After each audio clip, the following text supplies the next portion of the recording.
겸손과 자기 죽음. 앤드류 머레이. 모든 덕목 가운데 성취하기 가장 어려운 것이 겸손입니다. 자기 행복에 대한 갈망과 생각을 죽이는 것처럼 힘든 일도 없습니다. T.S. 엘리엇. 아마 T.S. 엘리엇은 겸손을 성취해야 하는 덕목으로만 생각하기 때문에 가장 어렵다, 이렇게 생각을 할 것 같습니다. 그러나 겸손은 사실 그렇게 어려운 것이 아닙니다. 인간이 어떤 존재인가, 얼마나 약한 존재인가를 알게 되면 절로 겸손해지는 것입니다. 사람의 모양으로 나타나사 자기를 낮추시고 죽기까지 복종하셨으니 곧 십자가에 죽으십니다. 빌립보서 2장 8절 말씀. 겸손은 죽음에 이르는 길입니다. 왜냐하면 겸손의 완전함이 죽음을 통해 가장 잘 입증되기 때문입니다. 겸손이 활짝 핀 꽃이라면 자기에 대한 죽음은 그 꽃에서 맺히는 열매라고 말할 수 있겠습니다. 자, 겸손은 꽃이라면 자아 죽음은 열매입니다.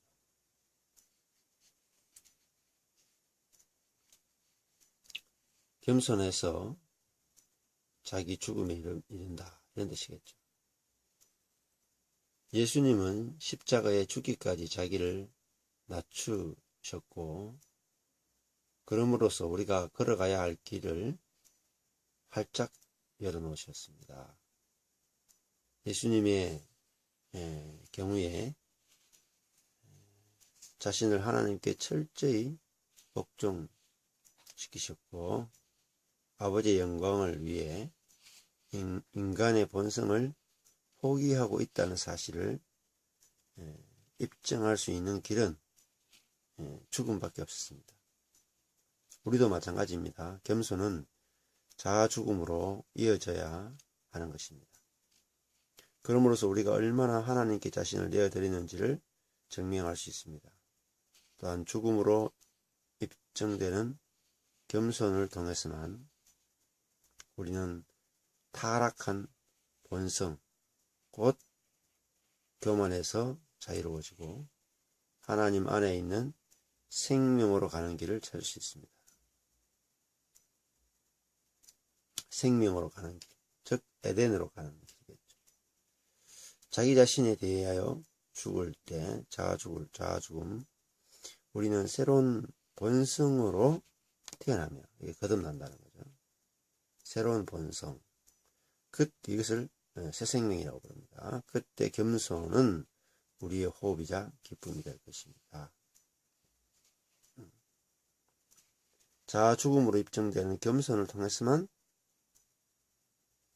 타락한 본성에서 자유로워집니다. 신앙생활을 아무리 오래 해도 제자리 뛰기만 하고 40년 동안 해도 광야를 벗어나지 못하는 것은 죽음으로 입증되는 이 겸손을 통해서만 우리가 타락한 본성에서, 즉 광야에서 해방되는데, 이 십자가의 죽음을 모르기 때문입니다. 예수님께서 자신의 부활 생명을 제자들에게 어떻게 나누어 주셨는지 앞에서 얘기한 적이 있습니다. 영광과 존귀로 관을 서신 온유하신 예수는 성령 강림을 통해서 하늘로부터 그들 안에 임하시고 거주하셨습니다. 그분은 죽음을 통해 이런 일을 하실 능력을 얻으셨습니다. 자, 예수님이 죽으시니까 제자들 속에 들어갈 수 있는 거죠. 사실 이게 중요한 것입니다. 우리도 나의 자아, 나의 선악의 지식, 나의 교만, 나의 판단이 죽을 때 형제 속에 들어가서 형제와 하나가 되고 연합이 될 수 있는 것입니다. 이것이 전도고 복음을 전하는 것입니다. 주님이 나누어 주신 생명은 그 깊은 본질을 우리가 살펴본다면 죽음으로부터 나온 생명이고 죽음에 굴복했던 생명인 동시에 죽음을 이긴 생명입니다. 제자들 안에 임하시고 거하신 예수님은 전에는 죽었다가 지금은 영원토록 살아계시는 그런 분입니다. 그분의 생명과 인격, 임재에는 죽음이라고 하는 흔적이 들어있습니다. 죽음으로부터 태어난 생명이기 때문입니다. 제자들 안에 있는 생명 역시 죽음의 흔적을 지니고 있습니다. 그분의 생명의 능력은 죽음을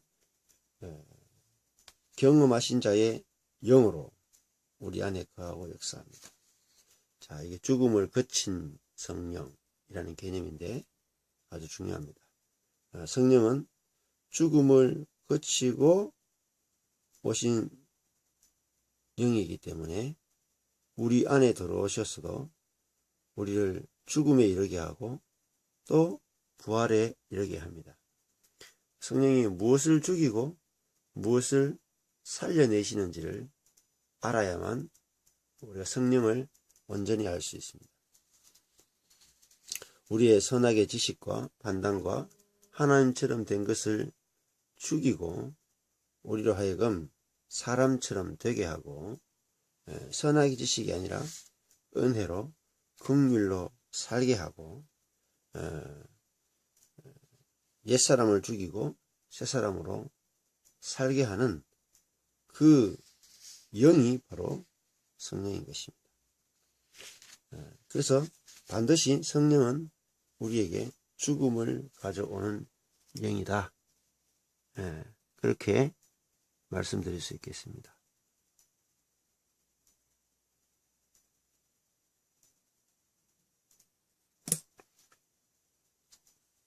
주 예수께서 죽어 가시며 남기신 가장 중요한 흔적, 예수님을 따르게 참되게 따르고 있음을 보여주는 표지는 바로 겸손입니다.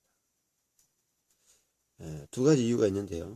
오직 겸손만이 완전한 죽음에 이르게 하고 또 오직 죽음만이 겸손을 완전하게 하기 때문입니다. 겸손과 죽음은 동전의 양면과 같죠. 사실 겸손과 죽음은 본질상 하나라고 말 수 있습니다. 겸손이 그 싹이라면 그 열매는 죽음 안에서 무르익어 완전해집니다. 겸손은 완전한 죽음에 이르게 만들어줍니다. 겸손은 자신을 포기하는 것이고, 왜냐하면 하나님의 은혜를 온전히 알면 우리는 자신을 포기할 수 있습니다. 하나님의 은혜를 모르면은 계속 자기가 생각하고 자기가 길을 생각하고 자기의 지혜를 쫓아서 이렇게 살면 되겠다 하는 것이 끝이 나지 않습니다. 자아가 끝이 나지 않으면 우리는 변형이라고 하는 것은 없다는 것이죠. 겸손은 자신을 포기하는 것입니다. 하나님 앞에서 완전한 무의 자리에 앉는 것입니다. 무의 자리. 이 개념을 안다는 것은 얼마나 빛이 필요한지 모릅니다. 예수님은 자신을 낮추시고 죽기까지 복종하셨습니다. 예수님은 자신의 뜻을 하나님의 뜻에 복종시키셨다는 사실을 죽음을 통해 가장 완벽하게 입증하셨습니다. 예수님은 죽음을 통해 자신을 버림과 동시에 진노의 잔을 피하기 원하는 자아의 본성도 버리셨습니다.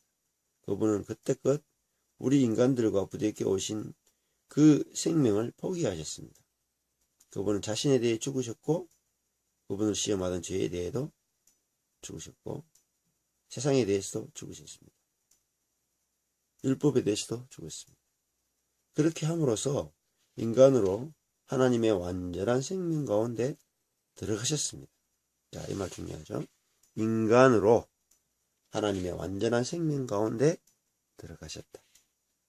자기 자신은 하나님의 뜻을 행하고 그 뜻을 감당하는 종 이외에는 아무 것으로도 여기지 않는 끝이 없는 겸손이 있었기에 예수님은 자신을 죽음에 내어주실 수 있었습니다. 예수님 자신을 피조물이요, 고난받는 종이요, 아무것도 아닌 흙이다, 아무것도 아닌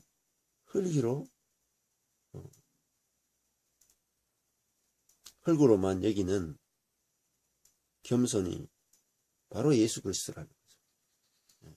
우리도 그 예수 그리스도와 연합할 때, 즉 내가 예수 그리스도와 같은 자리에 있구나 하고 알 때에 그분의 죽음에 자동적으로 연합되어지고, 또한 그것은 그분의 다시 사심, 그분의 부활에도 자동적으로 참여되어서 이제는 율법 아래서 어렵게 사는 삶이 끝나고 이제는 성령 안에서 자유롭게 살아가는 삶으로 변형되는 것입니다. 우리가 어떻게 자신에 대해서 죽을 수 있을까요? 이 자신에 대해 죽는 것이 잘 이해하기 힘든 말씀이죠. 자신에 대해 죽는 것은 우리의 일이라고 생각하고 하나님의 일이 아니라고 생각하기 때문에 자신에 대해서 죽는 것이 어렵습니다. 이 말이 율법 아래 있는 사람들은 이해할 수 없는 비밀입니다. 자신에 대한 죽음, 자아의 죽음은 나의 일이 아니라 하나님의 일이다. 자, 하나님의 일이기 때문에 우리는 안식할 수 있는 거죠. 그리스도 안에서 우리는 죄에 대해 죽었습니다. 또 우리 안에 있는 생명은 죽음과 부활이라는 과정을 통과한 생명입니다. 우리는 참으로 죄에 대해 죽었다고 확신해도 좋습니다. 그렇지만 우리의 기질과 행실에서 이 죽음의 능력이 온전히 나타나는 것은 성령께서 우리에게 그리스도의 죽음의 능력을 분배, 나누어 주시는 정도에 달렸다고 말할 수 있습니다. 그리고 여기서 다음과 같은 가르침을 기억해야 합니다. 여러분이 그리스도의 죽음 안에서 그분과 충만한 교제를 누리고 싶다면, 그리고 자아로부터 완전히 해방되고 싶다면 스스로를 겸손케 하라는 것입니다.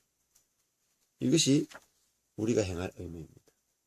자, 스스로를 겸손케 하는 것은 이 겸손도 노력이 아니고 내가 겸손할 수밖에 없는 피조물에 불과한 것을 보기만 하면 된다는 거죠. 이것은 말씀을 통해서만 보여지는 것입니다. 내가 겸손하게 되려면 내가 겸손할 수밖에 없는 흙에 불과한 인생임을 알아야 되는데, 지식으로 아는 것이 아니라 말씀이 들어올 때 알게 되는 것입니다. 여러분 어디에서도 도움을 받을 길 없는 자로 하나님 앞에 나아가야 합니다. 자신을 죽일 능력이 없는 무능력자라는 사실을 인정해야 합니다. 내 자신을 죽여서 나가는 것이 아니라 내 자신을 죽일 능력이 없는 자로 나가는 것. 내 자신을 죽일 능력이 없는 자가 바로 죽은 자입니다. 인내와 신뢰함으로 자신을 하나님께 내어드리십시오. 하나님께서 다 작업을 하십니다. 양이 성전에서 성전으로 나아가 양이 죽을 때에도 목자가 끌고 가고, 목자가 칼로 찔러 양을 죽이고, 목자가 각을 떠서 목자가 가죽을 벗겨서 번제단에 올려서 불을 태우죠. 양이 스스로 하는 것은 아무것도 없습니다. 오직 목자가 또 주인이 다 해 주시는 것이죠. 이것이 바로 죽음입니다.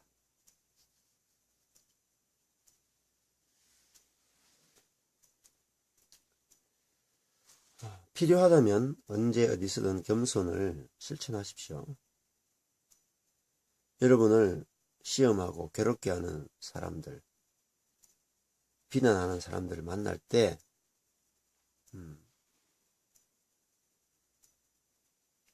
저항하거나 싸우는 것이 아니라, 상대방을 비난하는 것이 아니라 나를 겸손케 하는 은혜의 방편임을 보면 됩니다. 하나님께서 나를 낮추기 위해서 원수들을 사용하고 계시다는 거죠. 그것을 보는 것이야말로 얼마나 복된 것인지 알 수 없습니다. 하나님께서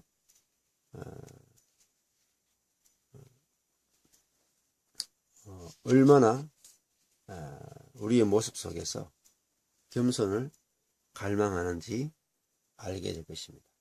겸손이야말로 그리스도와 함께 죽었다는 것을 온전하고 충만히 경험시켜 주는 길과 같습니다. 겸손이 꽃이고 자아죽음이 열매라고 했는데, 겸손이라고 하는 꽃이 없이 열매가, 죽음이 자아죽음이라는 열매가 맺힐 수 없겠죠. 아주 중요한 길입니다. 사람들이 많이 저지르는 실수가 있습니다. 참된 겸손이 무엇이고 어떻게 해야 하는 것일지에 대해 지나치게 많은 조건과 제한을 덧붙이고, 즉 내가 노력해야 하는 덕목으로만 나의 노력에 따라서 겸손이 결정되어 있다, 이렇게 잘못 생각한다는 거죠. 허다한 사변과 질문을 내놓습니다. 그러다 보니 그들이 생각하는 겸손에 다다를 사람이 하나도 없게 되고 말았습니다. 나는 여러분에게 이렇게만 말하겠습니다. 죽기까지 겸손하십시오. 사실 내가 죽기까지, 내가 죽은 자인 것을, 은혜에 대해서, 긍휼에 대해서, 하늘의 것에 대해서 죽은 자인 것을 알면은, 하나님의 은혜가 아니고는 살 수 없는 자인 걸 알면은 절로 겸손해집니다. 자신에 대해 죽게 되죠. 자신에 대해 죽은 자다, 자신이 죽은 자다 할 때 겸손은 완성이 됩니다. 여러분이 많은 은혜를 경험하고 경건 생활에 힘쓰는 것도 예수님을 닮아간다는 목표를 가지고 있지 않습니까? 그러나 대부분 다 실패로 끝납니다.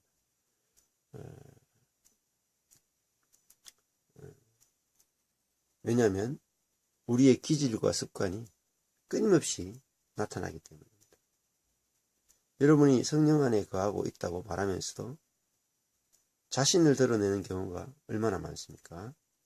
기질과 습관이야말로 성령 안에 거하고 있음을 드러내는 증거지만, 노래 가는 사람에게는 기질과 습관이야말로 성령 안에 거하고 있지 않다는 사실을 증명해 주는 거죠. 참된 겸손은 일상의 삶에서 드러납니다. 참된 겸손을 소유한 사람은 종의 모습으로 나타나게 되고, 조롱과 거절을 당하시고 십자가를 지신 예수님과 교제하고 있다고 하면서도 온유하고 비천한 하나님의 어린 양의 모습이 보이지 않는 사람들이 많습니다. 하나님의 어린 양의 모습이란 두 가지를 말합니다. 곧 온유함과 죽음입니다. 우리 모두 그 두 가지 모습을 하나님의 어린 양으로부터 배워야겠습니다. 어린 양에게는 이 두 가지가 서로 분리되지 않습니다. 우리에게도 그 두 가지 특성이 하나로 드러나야 합니다. 그런데 이런 일을 우리 힘으로만 하려 한다면 얼마나 암담하겠습니까? 은혜의 도움을 받는다고 해도 인간의 본성으로는 우리의 본성을 이길 수 없습니다. 내가 나를 이길 수 없다는 거죠. 아무리 중생한 사람이라도 자기 힘으로는 자신을 절대로 내던질 수 없습니다. 내가 나를 던질 수가 있겠습니까?